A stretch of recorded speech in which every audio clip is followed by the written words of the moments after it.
Yeah. everybody knows there's a shift in roofing, but now if you don't do these things, you will Hmm. get left behind. It's even more important now with AI. Like if you It don't is. know how to do this stuff, you're gonna get left behind. You're gonna lose to inferior roofers. You just will because they're gonna know how to do this Yeah. part better. One thing I wanted to say too is this is a prediction, but I think what's going to happen is the Anthropic CEO predicted that a majority of white collar jobs or a big portion of them are going to be ripped this year, next year. And Yep. I think what you're going to see is an exodus from the white collar side into the higher earning services side where AI is not Yep. going to be replacing at any time soon. There's going to be a lot of really smart people who understand the business side who are going to be flooding the marketplace, starting roofing companies, and they're going to be competitive and they're smart. That's my prediction. Yeah, you're And 100% right. We're in the South. I'm in Georgia. There's no license for anything. yeah.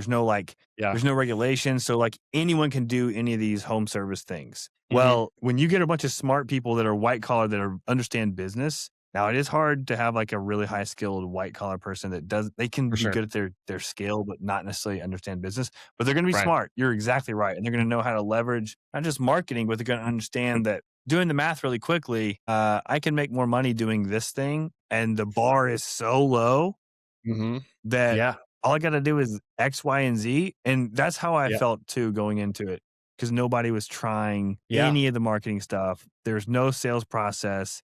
It's just like this is how we've always done it, and that's just not going to work anymore. So you make a really good point. Like it's going to change. We have 4 locations now, but this location started actually right next door to me. This SRS Roofing, not related to the distributor, by the way. I just want to say that unrelated, just a coincidence that it's also SRS, but this stands for Smart Roofer Systems. This whole thing started, the bar was set so low in our local area for roofing.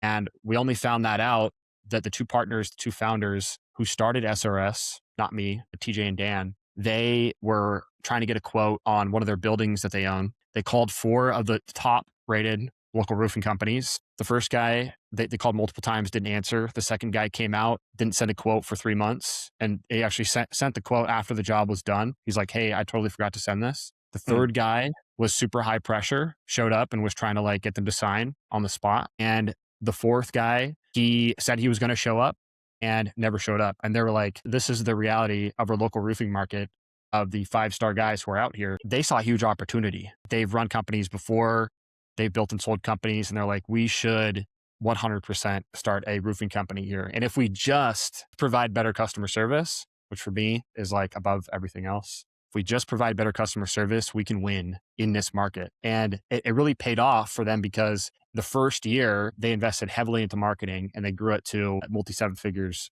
the very first year that they started. And so there was a lot of chaos that came with that though. TJ, you might see him online. He was selling like crazy. He was booking like 5 appointments a day, 6 appointments a day. And they were all like 30 minutes. They were quick.